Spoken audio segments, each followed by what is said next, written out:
Welcome back to Rockin Out, a new show where we discuss the latest and greatest in rock and metal music. I'm your host, Annabelle, and Happy New Year, everybody!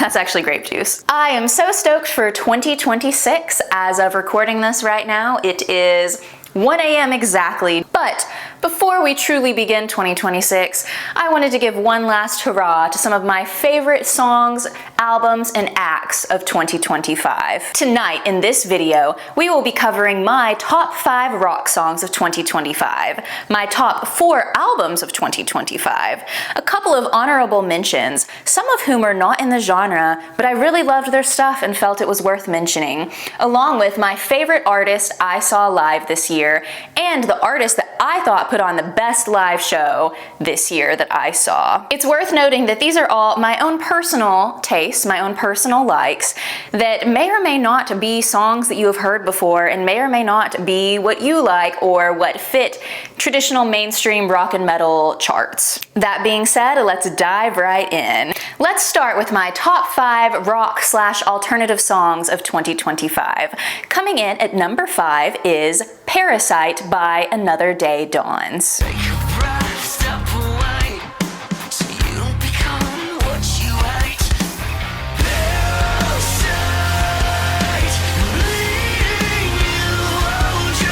Now, I'm not particularly familiar with this band. They're kind of a smaller band, but they popped up for me, and I really loved this track. I thought it had a certain kind of an old school vibe mixed with some sort of modern rock production elements that I really enjoyed. I loved the singer's voice, I loved the pacing of the track. I just thought something about it was really arresting, and I think that this song and this band deserves a lot more attention. Number 4 for me was also a band that I was not familiar with until this year. Number 4 was Here Come the Aliens by Seb Low.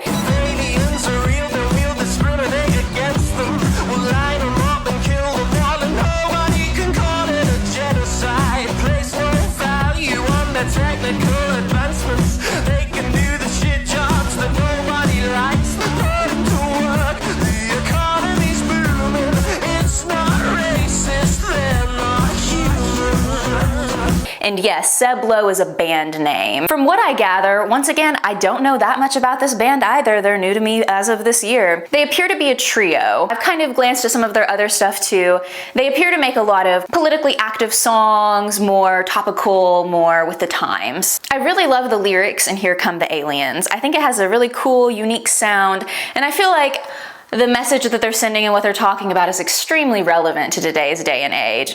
I also really like kind of the weird the kind of like, I don't know if it's a synth or whatever they have that does that repetitive motif throughout the song. You can listen to it. I've had some issues with copyright in the past, so I may have put the song here at the beginning or at the end, but if I did not, that is because of copyright issues and I had to take it out. So if it's not here, you should go listen to it. I think it's a great tune.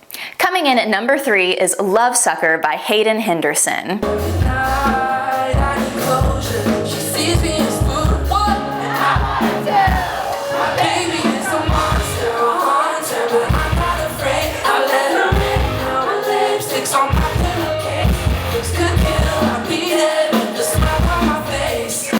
I actually got to see Hayden live this year, and I'm kind of bummed that I'm not at my house right now because I got a t-shirt and I wish I was wearing it right now. I loved him. He was so great. I ended up spontaneously getting tickets to his show. I was in DC and then I just was like looking around online for things to do, and I realized he was playing, and I'd actually followed him on social media for a while, so I was really curious to see him, but I loved him. He put on an amazing set, like amazing.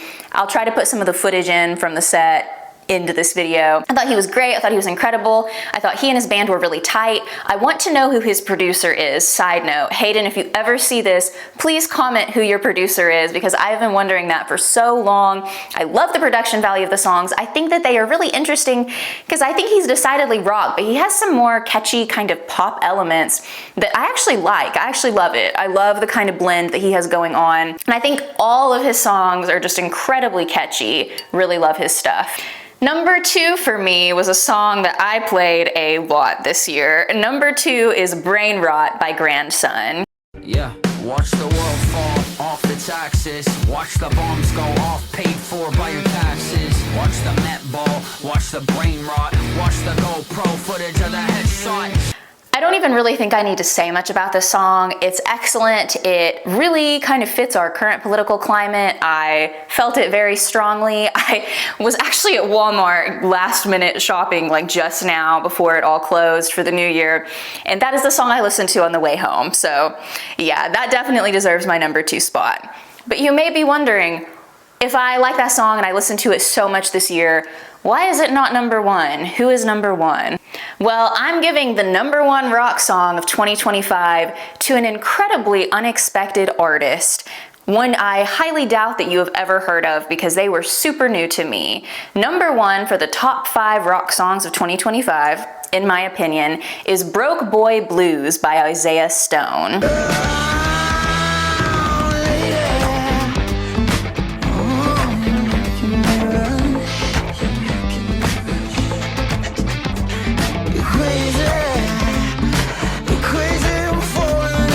Now, he came up randomly recommended for me on Spotify.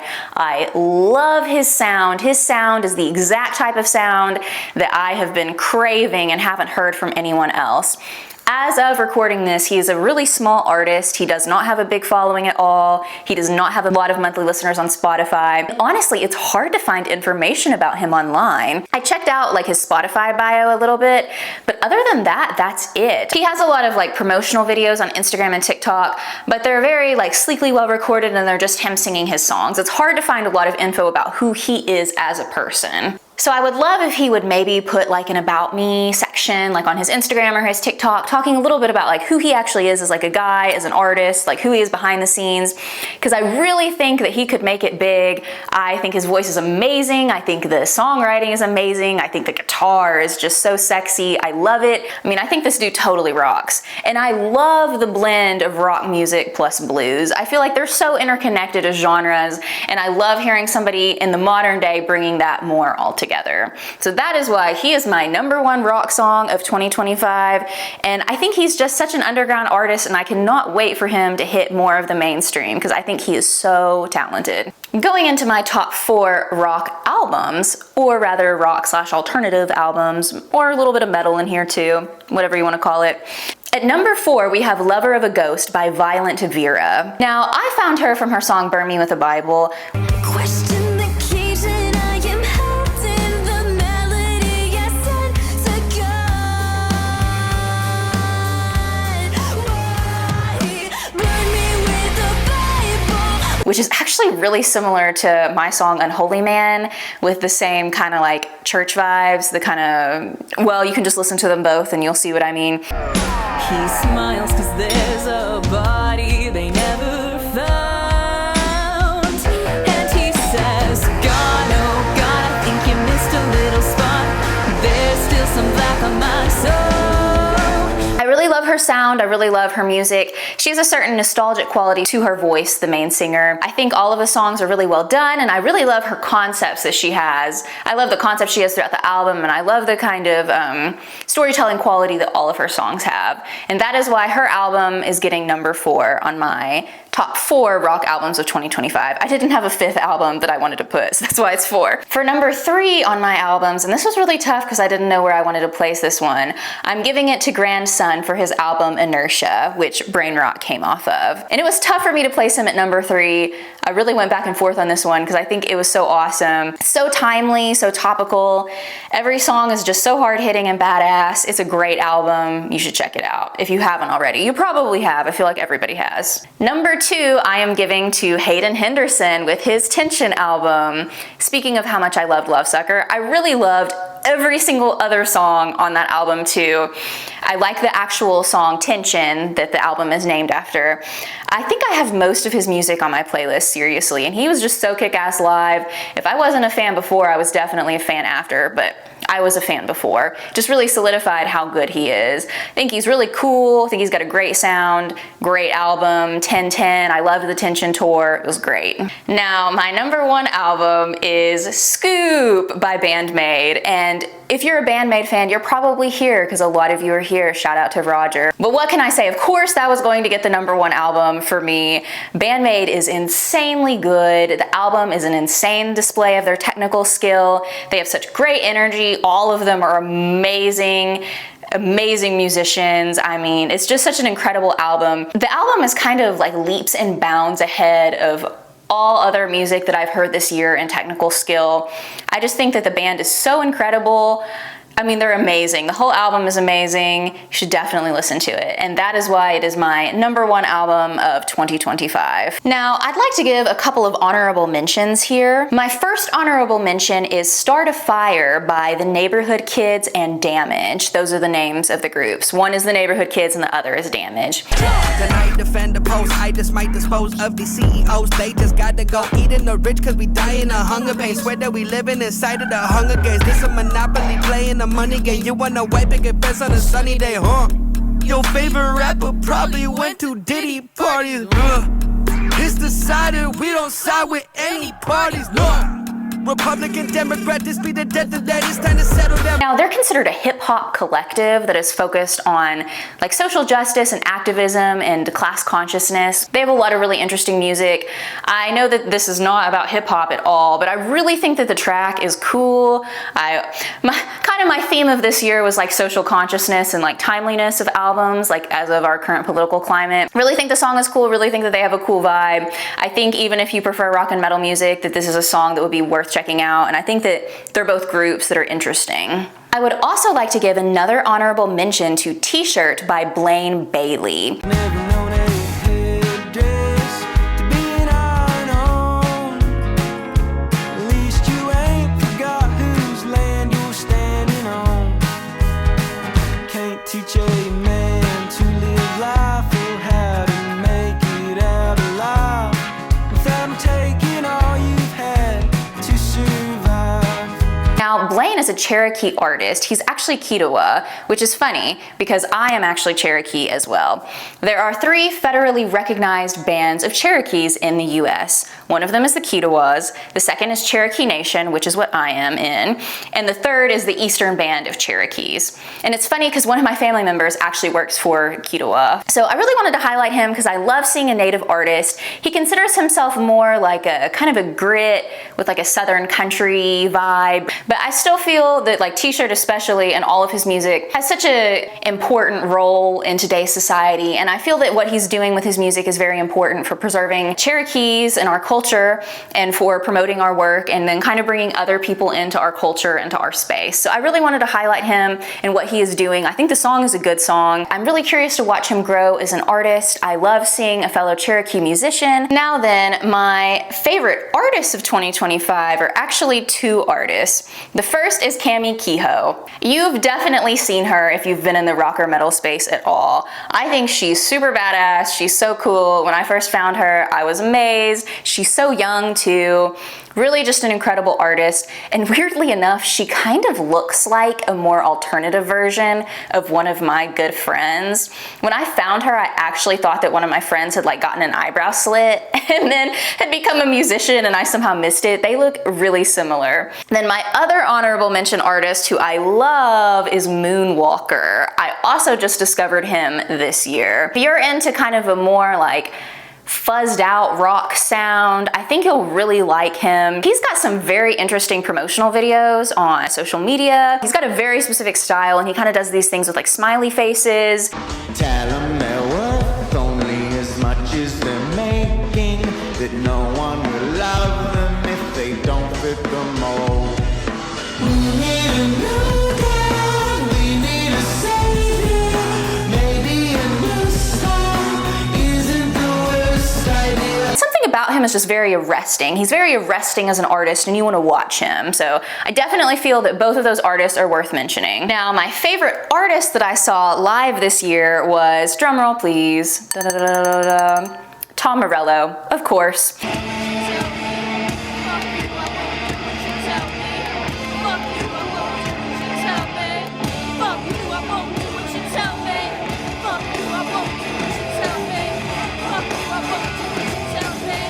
If you've been in this channel at all, you know that Tom Morello is my favorite guitarist of all time and I love him, and I was so stoked to get to see him live this year, like best day ever.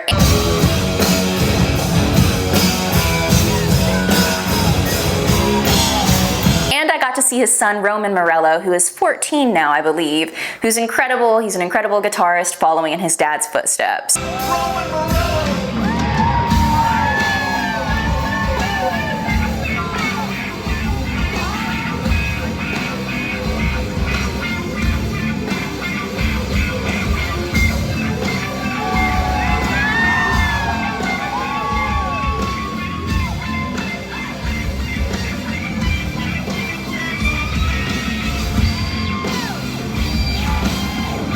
But to close this video out, I kind of want to mention a dark horse that I accidentally saw live and I never expected to be so amazing. Who I thought the best performer was that I saw this year was an artist named Hayes Warner, and she was actually the opening act for Hayden Henderson's concert. I had never heard of her at that time. I looked her up after. She's pretty popular, I think she's pretty popular, but I had no idea who she was. And honestly, with the name Hayes Warner, I was sort of confused when she walked on stage because I was picturing like maybe a guy country singer, because doesn't that kind of sound like a man country singer name? It does a little bit. So I was totally surprised when this beautiful woman walked on stage named Hayes Warner and then absolutely crushed it.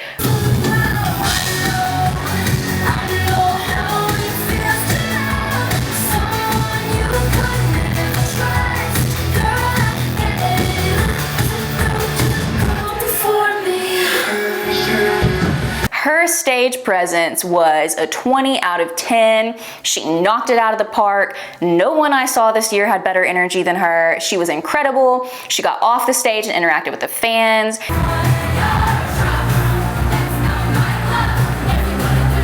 She did such a good job of keeping with the pulse of the room and keeping with the kind of fervent spirit of all of the people in the crowd. She really knows how to get people fired up.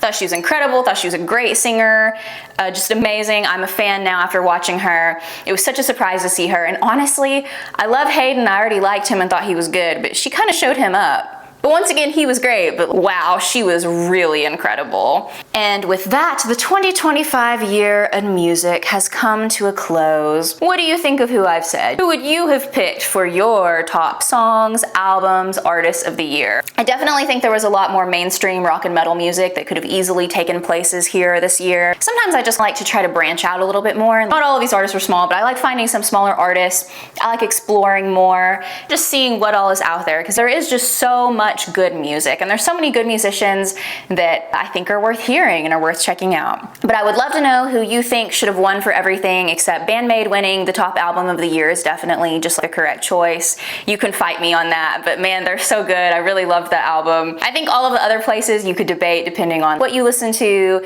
who your artists are, etc. But Bandmade is just so good. Worth saying there. And hi, Roger. I think I shouted you out before the video, but I'm going to shout you out again.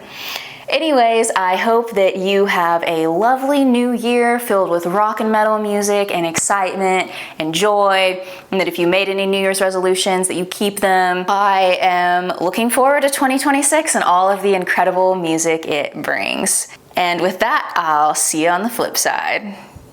Cheers.